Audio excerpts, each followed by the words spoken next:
ತುಂಬ ಜನ ಫೋನ್ ಮಾಡ್ತಾ ಇರ್ತಾರೆ, ಗುರುಜಿ ರೇಖಿ ಬಗ್ಗೆ ನೀವು ಹೇಳಿ ಅಂತ. ಮತ್ತು ಕೆಲವರು ಮೆಸೇಜ್ ಕೂಡ ಮಾಡಿದ್ದಾರೆ. ತುಂಬ ಜನ ರೇಖಿ ಮಾಡೋಕ್ಕೆ ಹೋಗಿ ಹಣ ಕಳ್ಕೊಂಡಿದ್ದಾರೆ. 20,000 30,000ವರೆಗೂ ಚಾರ್ಜ್ ಮಾಡಿದ್ದಾರೆ.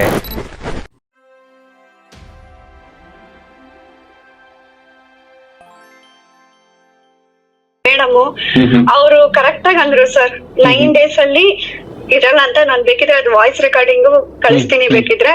ಕರೆಕ್ಟ್ ಆಗಿ ಅಂಕಲ್ ಬಂದ್ಬಿಟ್ಟು 9 days ಅಲ್ಲೇ ಎಕ್ಸ್ಪೈರ್ ಆಗಿದ್ದಾರೆ. ಹೌದಾ? ನಮಸ್ಕಾರ ಸ್ನೇಹಿತರೆ. ಈಗ ನಮಗೆ ತುಂಬ ಜನ ಫೋನ್ ಮಾಡ್ತಾ ಇರ್ತಾರೆ, ಗುರುಜಿ ರೇಖಿ ಬಗ್ಗೆ ನೀವು ಹೇಳಿ ಅಂತ. ಮತ್ತು ಕೆಲವರು ಮೆಸೇಜ್ ಕೂಡ ಮಾಡಿದ್ದಾರೆ. ತುಂಬ ಜನ ರೇಖಿ ಮಾಡೋಕ್ಕೆ ಹೋಗಿ ಹಣ ಕಳ್ಕೊಂಡಿದ್ದಾರೆ. ಕೆಲವು ಕಡೆ 20,000 30,000ವರೆಗೂ ಚಾರ್ಜ್ ಮಾಡಿದ್ದಾರೆ. ಒಬ್ಬರಂತೂ ನಾನು ರೆಸಿಪ್ಟೆಲ್ಲ ಕಳಿಸ್ತೀನಿ ಅಂತ ಹೇಳಿದರು ವಾಟ್ಸಪ್ನಲ್ಲಿ. ಆಮೇಲೆ ಪಾಪ ಹೋಗ್ಲಿ ಗುರುಜಿ, ಆಮೇಲೆ ಏನಾರ ರೆಸಿಪ್ಟೆಲ್ಲ ನೋಡಿ ಕೇಸ್ ಆದತ್ತು, ಸಮಸ್ಯೆಗಳಾದತ್ತು ಅವ್ರಿಗೆ ಪಾಪ ಅಂದ್ಬಿಟ್ಟು ಸುಮ್ಮನಾಗ್ಬಿಟ್ರು. ಸೊ ಇಲ್ಲಿ ರೇಖಿ ಅನ್ನೋದ್ರ ಬಗ್ಗೆ ನಾವು ತಿಳ್ಕೊಳ್ಳೋಣ. ನನಗೆ ರೇಖಿ ಇನಿಷಿಯೇಷನ್ ಆಗಿದೆ.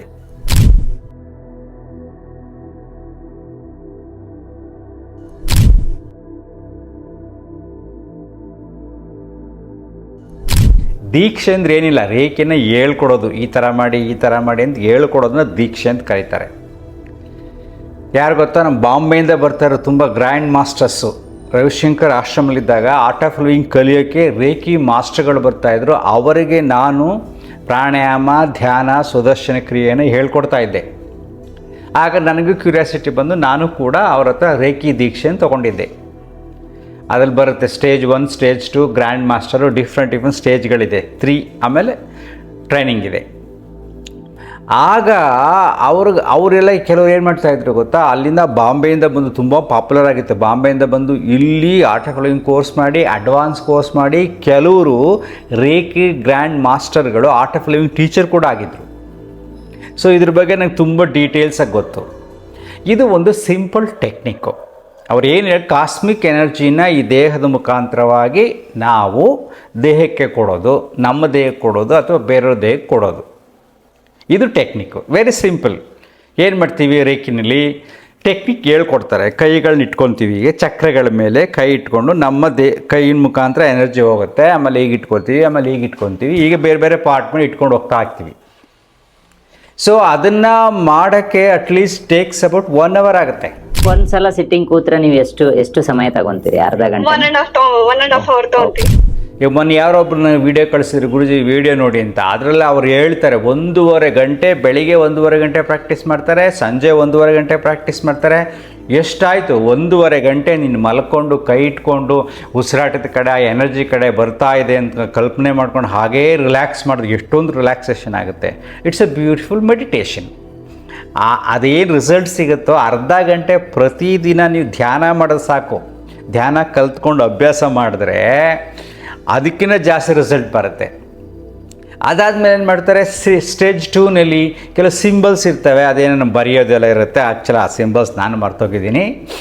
ಅದನ್ನು ಮಾಡೋದು, ಅದು 1 ಗಂಟೆ ಪ್ರಾಕ್ಟೀಸ್ ಮಾಡೋದು, ಅರ್ಧ ಗಂಟೆ ಪ್ರಾಕ್ಟೀಸ್ ಮಾಡೋದು, ಈ ರೀತಿ ಇರುತ್ತೆ. ಇದನ್ನು ಕೆಲವರು ಏನು ಮಾಡ್ತಾರೆ, ವ್ಯಾಪಾರವಾಗಿ ಉಪಯೋಗಿಸ್ಕೊಂಡು ದೀಕ್ಷೆ ಕೊಡೋಕ್ಕೆ, ಟೀಚರ್ ಮಾಡೋಕ್ಕೆ ಸಾವಿರಾರು ರೂಪಾಯಿ ಚಾರ್ಜ್ ಮಾಡ್ತಿದ್ದಾರೆ. ನೋಡ್ರಪ್ಪ, ವೆರಿ ಸಿಂಪಲ್. ನೀವು ರೇಖೆನ ಫ್ರೀಯಾಗಿ ಹೇಳ್ಕೊಟ್ರೆ ಕಲೀರಿ, ಧ್ಯಾನದ ರೀತಿ ಪ್ರಾಕ್ಟೀಸ್ ಮಾಡಿ, ಪ್ರಯೋಜನ ಆಗುತ್ತೆ. ಆಗೋವರೆಗೂ ಮಾಡಿ, ಆಮೇಲೆ ಇಲ್ಲ. ಆದರೆ ಕೆಲವು ಪವಾಡಗಳನ್ನು ಹೇಳ್ತಾರೆ, ಎಂಥ ಕಾಯಿಲೆ ಇದ್ದರೂ ನಾನು ವಾಸಿ ಮಾಡಿಬಿಡ್ತೀನಿ ರೇಖೆಯಿಂದ. ಅದು ಸುಳ್ಳು.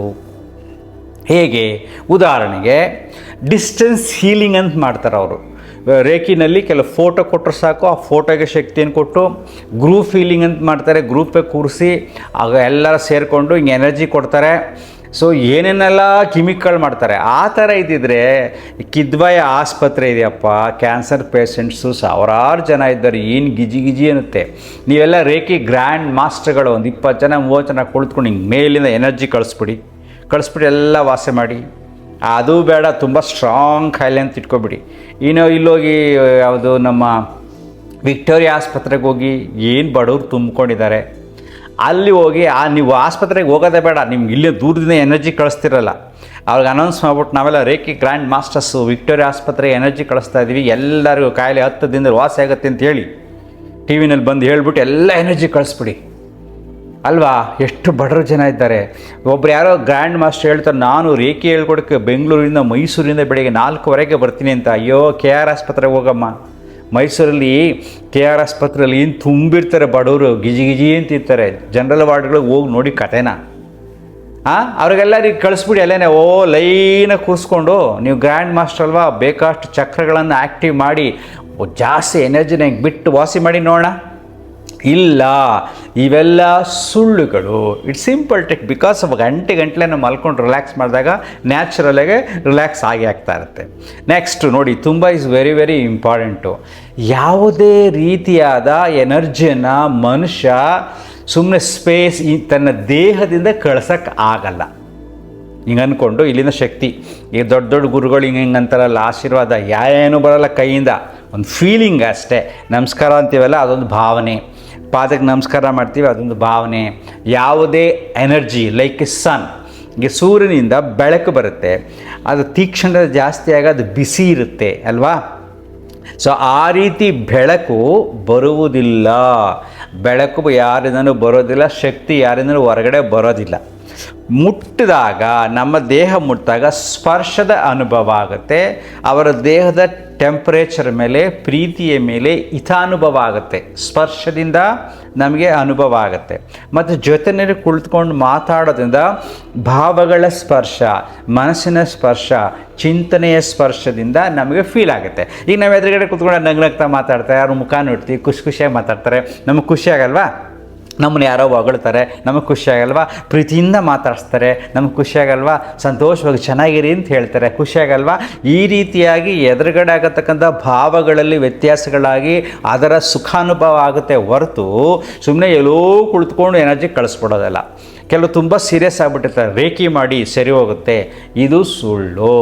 ತುಂಬ ಕಾಯಿಲೆಗಳು ಜಾಸ್ತಿ, ಕ್ರಾನಿಕ್ ಡಿಸೀಸ್ ಇದ್ದರೆ ನೀವು ಏನು ಮೆಡಿಕಲ್ ಸಿಸ್ಟಮ್ ನಮ್ಮಲ್ಲಿದೆಯೋ, ನಿಮ್ಗೆ ಯಾವುದು ಸೆಟ್ ಆಗುತ್ತೋ, ಅಲೋಪತಿ, ಹೋಮಿಯೋಪತಿ, ಯುನಾನಿ, ಸಿದ್ಧ, ಇವ್ಯಾವ ಬೇಕಾದಷ್ಟು ಇದೆಯಲ್ಲ, ನ್ಯಾಚುರೋಪತಿ, ಅದನ್ನು ಅನುಸರಿಸಿ ನೀವು ಅಷ್ಟೇ.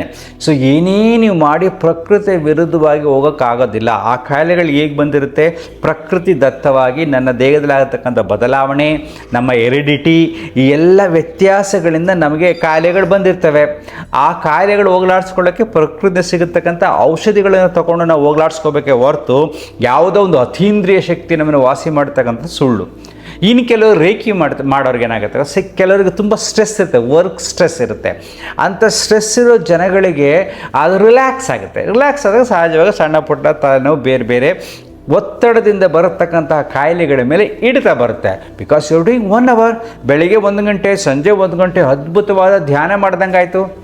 ಅದನ್ನೇ ಧ್ಯಾನ ಕಲ್ತ್ಕೊಂಡು ಅರ್ಧ ಗಂಟೆ ಮಾಡಿದ್ರೆ ಆಯಿತು.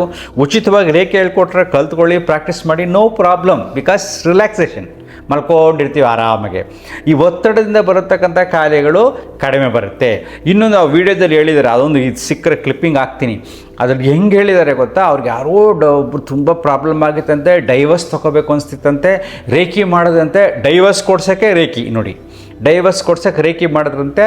23 ದಿನದೊಳಗೆ ಕೇಸ್ನ ಫೈಲ್ ಮಾಡಿ ಡೈವರ್ಸ್ನ ಕೋರ್ಟಿಂದ ಆರ್ಡರ್ ಮಾಡಿ ಕಳಿಸಿದ್ದಾರೆ ಸರ್. ರೇಖಿ ಶಕ್ತಿ ಇನ್ನು ಹೆಂಗೆ ಸರ್? ಕಾರ್ಡ್ ಕಟಿಂಗ್ ಶಕ್ತಿ ಇನ್ನು ಹೆಂಗಿದೆ ಹೇಳಿ? 12-13 ದಿನದಲ್ಲಿ ಡೈವರ್ಸ್ ಸಿಕ್ಬಿಡುತ್ತಂತೆ. ಹೆಂಗಪ್ಪ ಸಾಧ್ಯ? ಅನ್ಲೆಸ್ ದ ಮ್ಯೂಚುವಲ್ ಡೈವರ್ಸ್ಗೆ ಅಪ್ಲೈ ಮಾಡಿದ್ರೂ ಕೂಡ ಅವ್ರು ಕೌನ್ಸಿಲಿಂಗ್ ಮಾಡ್ತಾರೆ, ಆಗೋದೇ ಇಲ್ಲ ಅಂದಾಗ ಇಟ್ ಟೈಮ್ ತೊಗೊಳುತ್ತೆ. ಒಂದಿನ ಬರೋ ಹೇಳ್ತಾರೆ, ಕಳಿಸ್ತಾರೆ. ಮ್ಯೂಚುವಲ್ ಡೈವರ್ಸ್ಗೆ ಕೂಡ ಪ್ರೊಸೆಸ್ ಇರುತ್ತೆ. 12 ದಿನದಲ್ಲಿ ಹೆಂಗೆ ನಿಮ್ಗೆ ಡೈವರ್ಸ್ ಸಿಕ್ಬಿಡುತ್ತೆ? ಇದೆಲ್ಲ ಸುಳ್ಳು. ಅದೇ ಅದು ರೇಖೆಯಿಂದ ಸಿಕ್ತು ಅಂತ. ದೇವರು ಒಂದು ಮಾಡಬೇಕು ಅವರಿಬ್ಬರನ್ನ. ರೇಖಿ ಮಾಡಿದಾಗ ಅವರ ಮನಸ್ಥಿತಿಗಳನ್ನು ಸರಿ ಮಾಡಿ ಅವರು ಪ್ರೀತಿಯಿಂದ ಈ ಸಮಾಜದಲ್ಲಿ ಬದುಕಬೇಕು ಅನ್ನತಕ್ಕಂಥ ಶಕ್ತಿ, ದೈವಿ ಶಕ್ತಿ ಅಂದರೆ ಹಾಗೆ ಮಾಡಬೇಕು. ಅದನ್ನು ಬಿಟ್ಬಿಟ್ಟು ಡೈವರ್ಸ್ ಕೊಡಿಸ್ಬಿಡ್ತಂತೆ ನೋಡಿ. ಈ ಥರ ಅವೆಲ್ಲ ಹುಚ್ಚು, ಅವರದೇ ಒಂದು ಕಲ್ಪನೆಗಳು. ಅದನ್ನು ವೀಡಿಯೋಗಳಾಗ್ತಾರೆ. ಯೂಟ್ಯೂಬ್ನಲ್ಲಿ ಕೆಲವರು ಇರ್ತಾರೆ, ಪಾಪ ಅವ್ರ ಕಂಟೆಂಟ್ ಬೇಕಾಗಿರುತ್ತೆ, ಕೂರಿಸ್ಕೊಳ್ಳೋದು, ಮಾತಾಡಿಸ್ತಾ ಇರೋದು. ಇನ್ನೊಂದು ಏನು ಆಶ್ಚರ್ಯ ಅಂದರೆ, ಈ ರೀತಿಯೆಲ್ಲ ರೇಖಿ ಗ್ರ್ಯಾಂಡ್ ಮಾಸ್ಟರ್ಗಳು ಮಾಡೋದು, ಈ ಚಕ್ರ ಆಕ್ಟಿವೇಶನ್ ಮಾಡೋದು.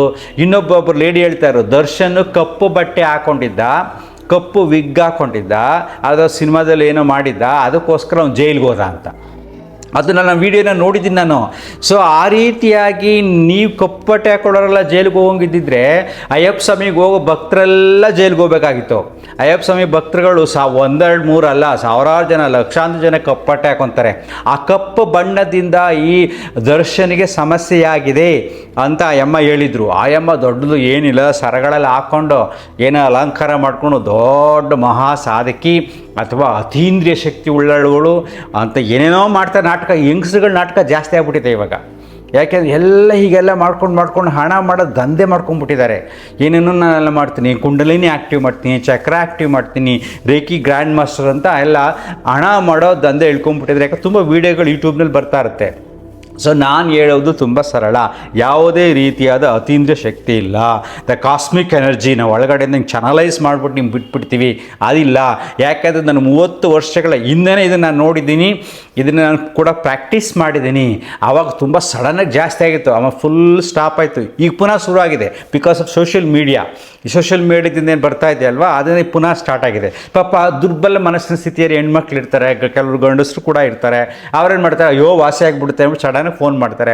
ಅವ್ರು ಚಾರ್ಜ್ ಮಾಡ್ತಾರೆ 5,000, 10,000, 20,000 ಈ ರೀತಿ. ಪಾಪ ತುಂಬ ಕಷ್ಟದಲ್ಲಿರ್ತಾರೆ. ಸಡನ್ನಾಗಿ ಏನೋ ದಾರಿ ಸಿಗೋದಿಲ್ಲ. ಇದು ನನಗೆ ದಾರಿ ಸಿಗುತ್ತೆ ಅಂತ ಒಂದು ಮನಸ್ಸಿಗೆ ಅನಿಸುತ್ತೆ. ಆವಾಗ ಏನು ಮಾಡ್ತಾರೆ, ಪಾಪ ಹೋಗ್ತಾರೆ, ಸ್ವಲ್ಪ ದಿನ ಮಾಡ್ತಾರೆ, ರಿಲ್ಯಾಕ್ಸ್ ಆಗುತ್ತೆ. ಇನ್ನು ಸ್ವಲ್ಪ ದಿನ ಆದಮೇಲೆ ಏನೂ ಆಗೋದೇ ಇಲ್ಲ, ಅದರ ಕಳ್ಕೊಂಡ್ಬಿಡುತ್ತೆ. ಟೆಕ್ನಿಕ್ ಪ್ರಾಕ್ಟೀಸ್ ಎಲ್ಲ ಕಡಿಮೆ ಆಗ್ತಾ ಬರುತ್ತೆ, ಪ್ರಾಕ್ಟೀಸು ಇಷ್ಟೇ ಅನಿಸ್ಬಿಡುತ್ತೆ, ಅದನ್ನು ಬಿಟ್ಬಿಡ್ತಾರೆ. ಸೊ ನೀವು ಯಾರಾದರೂ ರೇಖಿ ಬಗ್ಗೆ ನಿಮಗೆ ಫ್ರೀಯಾಗಿ ಹೇಳ್ಕೊಟ್ಟು ಟೈಮ್ ಇದ್ದು ಮಾಡ್ತೀನಿ ಅಂದರೆ ಮಾಡಿ, no problem. It's relaxation technique. ಅದು ತುಂಬ ಕೆಟ್ಟದು ಅಲ್ಲ, ತುಂಬ ಒಳ್ಳೆಯದು ಅಲ್ಲ. ಅದೇ ಅತೀಂದ್ರಿಯವಾದ ಶಕ್ತಿ ಇಲ್ಲ. It's a common simple meditation technique, ಅದೊಂದು ಥರ ಅಷ್ಟೇ. ಸೊ ಶ್ರೇಷ್ಠವಾದದ್ದು ಯಾವುದು? ಈ ದೇಹ ಸ್ಪಂದನೆ. ಈ ದೇಹದಿಂದ ಬೆವರು ಹೊರಗಡೆ ಬರಬೇಕು, ಆ ರೀತಿ ವ್ಯಾಯಾಮ ಮಾಡಬೇಕು, ವಾಕಿಂಗ್ ಮಾಡಬೇಕು, ಯೋಗ ಮಾಡಬೇಕು. It is natural. ಸರಿಯಾದ ಆಹಾರ ಸೇವನೆ ಮಾಡಬೇಕು, ವಿಟಮಿನ್ಸ್, ಮಿನರಲ್ಸ್, ರುಚಿಕರವಾದ ಆಹಾರ, ಮಿತವಾಗಿ ರುಚಿಯಾಗಿ ಆಹಾರವನ್ನು ಸೇವನೆ ಮಾಡಬೇಕು.